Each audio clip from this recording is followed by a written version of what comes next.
हिंदुस्तान के प्रधानमंत्री नरेंद्र मोदी जिस मां के चरणों को कभी धोकर उस पानी को अपने सिर माथे पर लगाया करते थे, वो मां अब इस दुनिया में नहीं रही। 100 साल की उम्र में उन्होंने दुनिया को अलविदा कह दिया, जिसकी वजह से पीएम मोदी आज बेहद उदास हैं। और जब पीएम मोदी उदास हैं तो भला महादेव की काशी कैसे ना उदास रहती, क्योंकि इसी काशी से तो पीएम मोदी पिछले 9 सालों से सांसद हैं।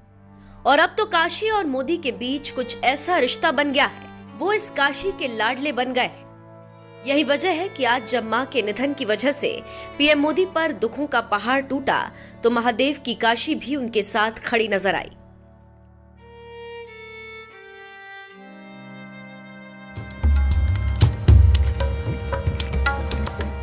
जिस मां ने जन्म दिया, उस मां के पार्थिव शरीर को अपने कंधे पर रखकर शमशान घाट की तरफ जाना, भला किसी बेटे के लिए इससे बड़ा भार और क्या हो सकता है।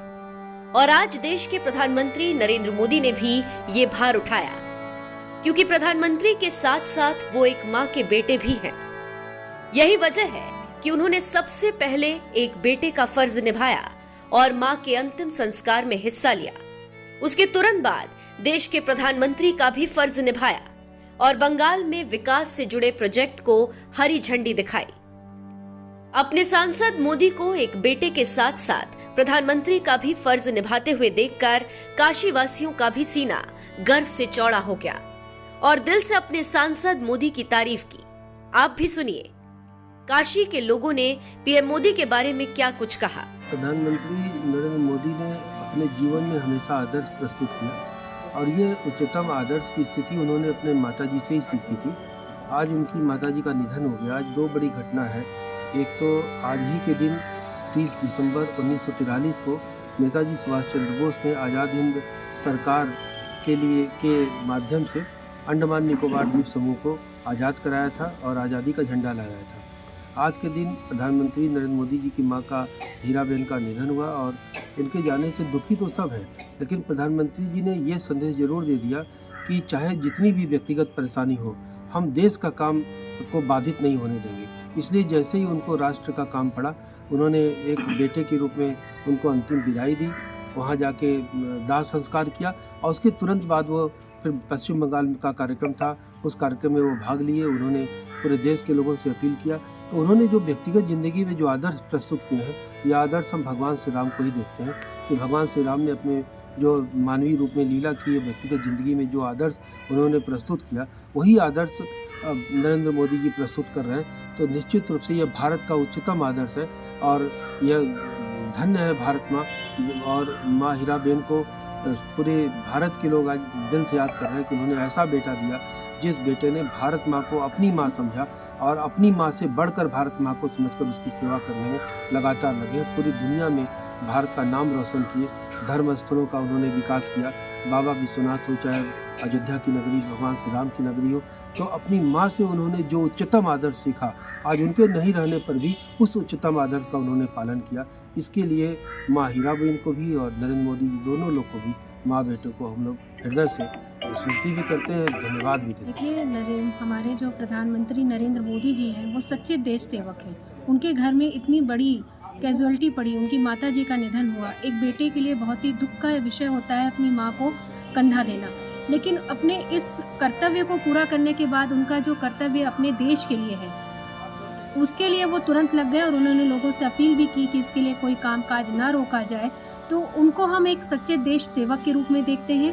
उन्होंने जिस तरह से अपना पारिवारिक कर्तव्य निभाया, उसके बाद वो देश सेवा में लग गए। यही वो बात है जो नरेंद्र मोदी को औरों से अलग बनाती है। हमें याद है कुछ दिन पूर्व नरेंद्र मोदी जी ने, हमारे आदरणीय प्रधानमंत्री जी ने, हम जब समय जन्मदिन पे वो मिले थे अपनी माँ से, तो उनकी माँ ने कहा था कि काम किए करो बुद्धि से और जीवन जियो शुद्धि से।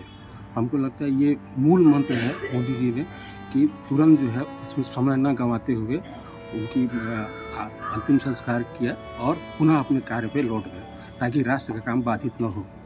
हम ऐसी माँ को जो है हृदय से श्रद्धांजलि, बिना श्रद्धांजलि देते हैं और भगवान से प्रार्थना करते हैं उनको अपने श्री चरणों में जगह। पीएम मोदी की मां के निधन से शोक में डूबी महादेव की काशी के लोगों ने उनकी आत्मा की शांति के लिए पांडे घाट पर दीपदान भी किया और मां गंगा से प्रार्थना की गई कि पीएम मोदी की मां को श्री चरणों में स्थान प्रदान करें और उनकी आत्मा को शांति प्राप्त हो। सुबह जब पता चला हम लोगों को कि जो हमारे देश के प्रधानमंत्री जी नरेंद्र मोदी जी के माता जी श्रीमती हीराबेन जी का निधन हो गया, तो सारे माहौल मतलब एकदम गंभीर हो गया और उदास हो गए कि 2022 जाते जाते पूरे भारत को नहीं पूरे विश्व को रुला के गए आज। और माता जी को हम लोग बंगाली टोला की तरफ से उनको सच्ची श्रद्धांजलि बाबा विश्वनाथ को निवेदन है कि माता जी को उनके चरणों में स्थान दे, जिसके लिए आज हमारे बंगाली टोला के महिला और पुरुषों ने माँ गंगा के पास उनके शांति के लिए हम लोग प्रार्थना किए कि माता जी को जो है अपने चरणों में स्थान दें। आज तो बहुत ही दुख का घड़ी है, क्योंकि एक माँ तो माँ ही होता है, माँ का जगह कोई ले नहीं सकते। उसका नाम हीरा था, तो वो अपने दिल से हीरा निकाल के उसको बेटे के सौंप दिया, जिसके माथे में पूरा देश का दायित्व है। और हम लोग आज सुबह आए और गंगा तट में उनका श्रद्धांजलि दिया दीप जला के। बहुत दुख का बात है। उन्होंने जहाँ भी रहा उनका आत्मा को शांति मिले, बस यही हम लोग कामना करते हैं। नमस्कार। देश के प्रधानमंत्री नरेंद्र मोदी के लिए महादेव की काशी के लोगों में आज जो ये प्यार और सम्मान दिख रहा है, जिस तरह से काशी के लोग भी उनके दुख दर्द में शामिल हो रहे हैं, वो बस यूं ही नहीं है। पीएम मोदी भी काशी वासियों को अपने परिवार की तरह मानते हैं और कभी कभी तो बनारसी अंदाज में बोलते भी नजर आते हैं, जो बता रहा है कि साल 2014 में पहली बार काशी से सांसद बने नरेंद्र मोदी आज इस शहर के साथ साथ रच बस गए हैं और काशी के लोग भी उन्हें अब तो अपना मानने लगे हैं। यही वजह है कि आज पीएम मोदी के साथ साथ काशी के लोग भी उदास हैं। बहरहाल मोदी और काशी के बीच इस रिश्ते को लेकर आपका क्या कहना है? अपनी राय हमें कमेंट कर जरूर बताएं।